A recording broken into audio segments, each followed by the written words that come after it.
বলতে পারেন একজন স্টুডেন্টের আত্মকাহিনী। বলব না কেন? সকাল, সকাল উঠে পড়তে হয়। তারপর দিনের যাবতীয় কার্যক্রম শুরু। এই তো সকাল, সকাল উঠে লাইট অন করলাম। একটু জানলার পর্দা খুলে দিয়ে নাস্তা তৈরি করতে বসলাম। দেখতেই পাচ্ছেন সকালবেলা পরোটা আর ডিম ভাজি আর কলা। এই যে পরোটা নিচ্ছি ফ্রিজ থেকে, রেডিমেড পরোটা।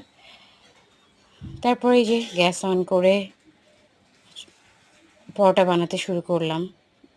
পরোটা ভাজতে, সরি। যদিও ১ম পরোটাটা একটু এলোমেলো হয়ে গেছে, ব্যাপার না। স্টুডেন্ট সবকিছু মিলিয়ে চালিয়ে নিতে হবে। তারপর এই তো ডিম পোচ করলাম।